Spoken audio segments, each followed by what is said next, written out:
Hello, everyone.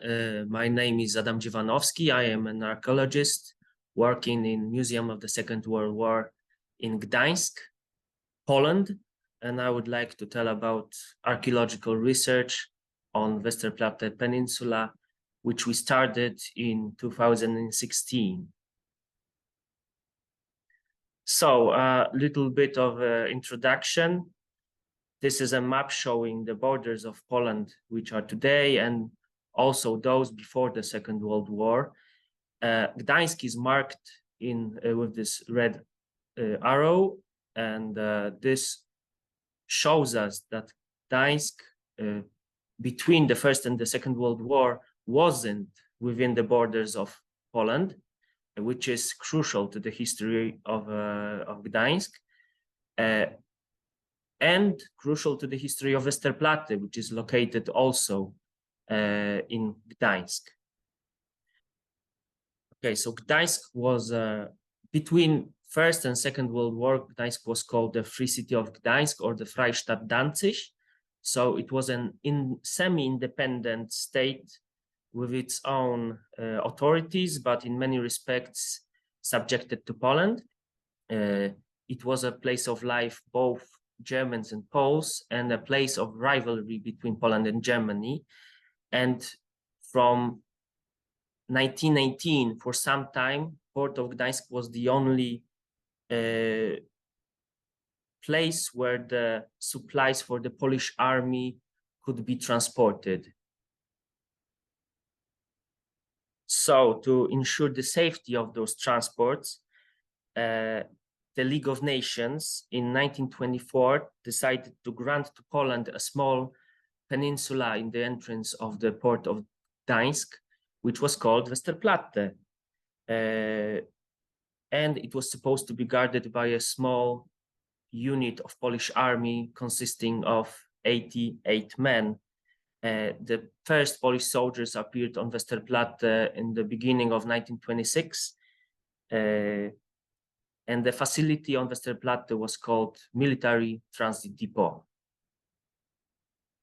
So why am I talking about Westerplatte? Why is Westerplatte so important? So it's all because it is a location of the first battle of the Second World War, which started on the 1st of September 1939. It is also a well-known in Poland symbol of heroism of Polish soldiers were attacked by the overwhelming German forces. Westerplatte is also a construction site of the Museum of Westerplatte, which is a branch of my museum, the Museum of the Second World War in Gdańsk. And last but not least, it is a site of archaeological research, which we started in 2016. So here we can see archival photographs connected to the Battle of Westerplatte. So the small Polish unit was attacked on the 1st of September by the German forces, and Polish unit was attacked without declaring war. The attacking Germans were counting on a quick and easy victory, thanks to the support of heavy artillery of the German battleship Schleswig-Holstein, which arrived in Westerplatte on October 25th, 1939, with courtesy visit. The real purpose of this visit was to participate in attack on Poland. This is the comparison of Polish and German forces.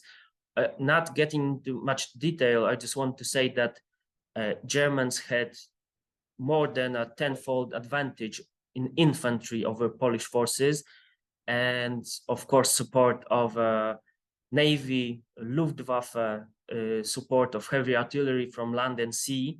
And what is most important, they had possibility to strengthen their forces with additional troops. And on the other hand, Polish forces were counting only 207 men, but most important is that they had no artillery, heavy artillery, no air support or no warships, and could not, had no chance to get any help from outside. This is the comparison of the casualties. Despite their own losses. Polish troops inflicted heavy losses on attacking Germans. The German assault company, a selected unit of German Marines who participated in the attack, was decimated during the attack. And due to the large number of victims, the Germans decided not to reveal the scale of their losses. This is a map, two maps showing Westerplatte Peninsula in 1934 and today. As you can see on the left, the original size of the peninsula was 65 hectares. And today's area, which is available for the archaeological team, is only 24 hectares, so a bit more than 1/3 of the original location. Oh, and this is the map presenting the buildings that were built on Westerplatte from the late 19th century until the late 1930s. Those marked in green are still on Westerplatte today, so survived until this day. And marked in orange, those are the buildings that are no longer existing. As you can see, most of the buildings are gone, but the relics of those buildings are hidden in the ground, and that provides a huge opportunity for the archaeological team. We, as an archaeological team, started in 2016. Now we are finishing this 10th stage of our archaeological excavations. Until today, we found over 70,000 objects, documenting the history of Westerplatte from 17th century until today. We dug more than 7,000 square meters of archaeological digs, and we also use non-invasive geophysical survey to search on the Westerplatte terrain. So our archaeological team is working in various locations on the peninsula. We examine buildings, bomb and shell craters, and locations important to the Polish defense of Westerplatte in 1939. The research team is working in sometimes very extreme weather conditions. So on the slide, central left, you can see a photograph, this winter landscape. This is how December on the Baltic coastline looks like. So we find various items related to the history of Westerplatte. A significant group of objects are those connected to the history of peninsula until 1926, so until the Polish troops came to Westerplatte. And those are the objects usually related to the sea resort that was located on, which operated on Westerplatte in the second half of 19th century until 1924. Those are, of course, civilian items like clay pipes, tableware, cutlery, bottles, some personal items, but also military items from early military history of Westerplatte, cannonballs, elements of uniforms from Prussia or France. We find various items related to the history of the Polish military transit depot, usually connected to the functioning of the Polish outpost on Westerplatte. We find elements of uniforms, of course, Polish eagles from uniforms, from Polish uniform hats. On the left of the slide, you can see a plaque with a number from the color of a Polish guard dog. There are some seals used to secure buildings and crates, and this big red plate is a plate with an identification number from one of the Polish buildings on Westerplatte. Very important group of objects are those related to the battle between 1st and 7th of September 1939.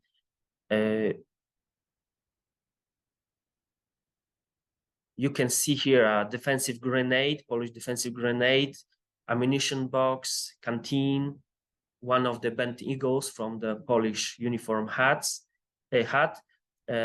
these items are usually connected to the combat, are damaged with the shrapnels or explosions, but some of them are directly connected to the death of Polish soldiers during the fighting, defending Polish depot. Our research allowed to uncover most of the buildings important to the history of the military transit depot. We are still excavating other buildings. Some of them are still to be documented in few years' time. So to search for the locations of the future archaeological research, we are doing a geophysical survey, which is non-invasive method of research. And on the right, you can see a model of non-invasive geophysical survey. This reddish, yellowish, and white colors show us the location of the buildings or other structures that are hidden in the ground. I have already told you about the research on buildings or bomb and shell craters on Westerplatte, but the most important task of our archaeological team is to search for the burials of the soldiers, Polish soldiers that died during the combat in 1939. And now I'd like to tell you about our research on Polish burials on Westerplatte in 2019. So we did have some information about the burials of Polish soldiers who died during the combat in 1939. Those are 3 archival photographs taken by the German soldiers visiting Westerplatte after the end of the battle, showing the 3 graves of Polish soldiers. So we did know that they were buried somewhere on Westerplatte. As you can see on the background, you can see some buildings. This is NCOs, casino, officers' villa, and ruins of guardhouse number 5. And also we can see some trees which help us to locate the area. So thanks to the detailed analysis of those photographs, not only those, many others, but also we analyzed eyewitness accounts from 1939 and 1940. So it all helped us to select an area of our archaeological research. It was in the central part of a peninsula, several meters from the main walking path, visited by hundreds of thousands of tourists each year. So this is the archival map with the location. And on to the right, you can see the dig number 7 that we established in 2019. So we also prepared a model of geophysical survey. As you can see, this is the dig number 7. As you can see, the results were inconclusive, so it didn't help us at all. We had to go back to the analysis of photographs and eyewitness accounts. This is a comparison of archival photograph with the dig number 7. As you can see on the archival photographs, there are trees marked in red. The same trees are shown on the map of the dig, and the graves seen on the photograph are marked in gray on the map of the dig. As you can see, the location of the dig was spot on. So between September and November 2019, we found 5 graves with 9 Polish soldiers in them, and of course skeletons of those soldiers, and over 300 small fragments of human bones. We found 5 graves. 4 of them were single graves, seen on the top of the slide, and 1 grave, grave number 5, was a mass grave. Those 3 plans to the bottom of the slide. As you can see, the soldiers are laying in layers in this grave. There were 5 of them. So in total, we found 9 Polish soldiers. Those are the photographs showing the archaeological team during work. During the excavation, we found almost 300 artifacts in graves. one of the soldiers had more than 50 Polish zloty on him. That was a considerable amount of money in 1939, paid out as a double pay in the last days of August 1939. The soldier failed to send those money to his family or spend it before the outbreak of war. Those are the photographs of the artifacts that we found, only a small selected artifacts, small part selected artifacts found during the dig. Those are Polish uniform buttons, ammo pouches, bayonets, Polish coins from 1920s and 1930s, some personal belongings, ammunition, and military boots. The team had a reason to believe that some of the soldiers that we found in the graves were indeed members of the crew of a guardhouse number 5. That is the building shown bottom left. It is a small building built in 1933. And this guardhouse was bombed on September 2nd, 1939 by the German Luftwaffe. And in the building, at least 7 Polish soldiers died. We had reasons to believe that those soldiers from the graves were crew members of guardhouse because of the injuries seen on bones, like injuries resulting from explosion, shrapnel, and high temperature, which occurred during the bombing of guardhouse number 5. What happened in guardhouse number 5 during the Luftwaffe bombing is that 2 German bombs hit the building directly and one exploded next to the building. The upper floor collapsed, the walls went outside of the building, and the ceiling made of concrete sections fell to the floor, killing everyone inside. This is the model of the building showing the location of the bomb explosions as well as the result of the bombing to the right. So after the end of the battle, guardhouse number 5 became an object often photographed by the German soldiers visiting Westerplatte. 2 of those photographs taken by the German soldiers caught our attention.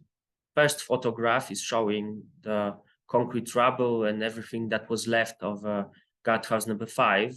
But if you look closer, the real purpose of taking that photograph wasn't the remains of the guardhouse number 5, but to photograph the body of a fallen Polish soldier who, as you can see, his right foot is clearly visible and it's bent at its knee.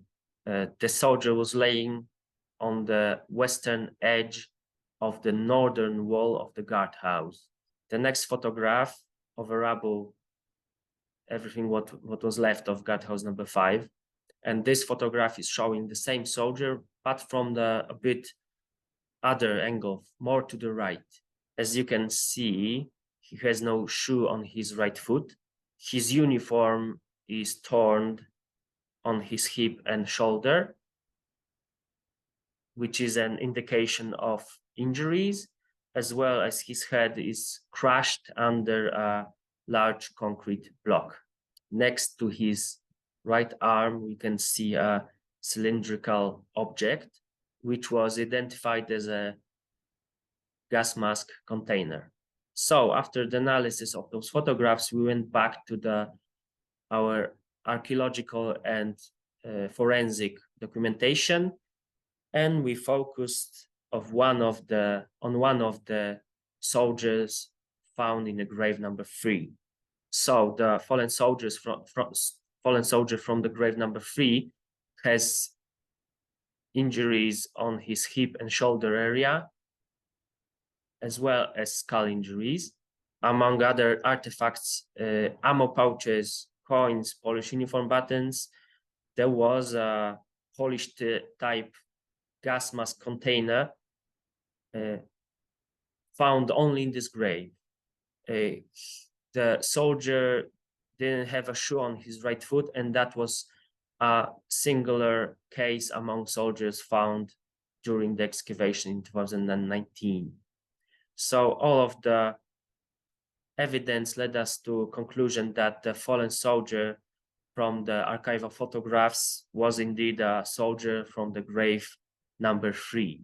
So thanks to the cooperation of our museum with the Pomeranian Medical University in Szczecin and the National Remembrance Institute in Gdansk, we were able to connect the fallen Polish soldier from the grave number 3 with the name. His name was Senior Legionary Ignacy Zatorski.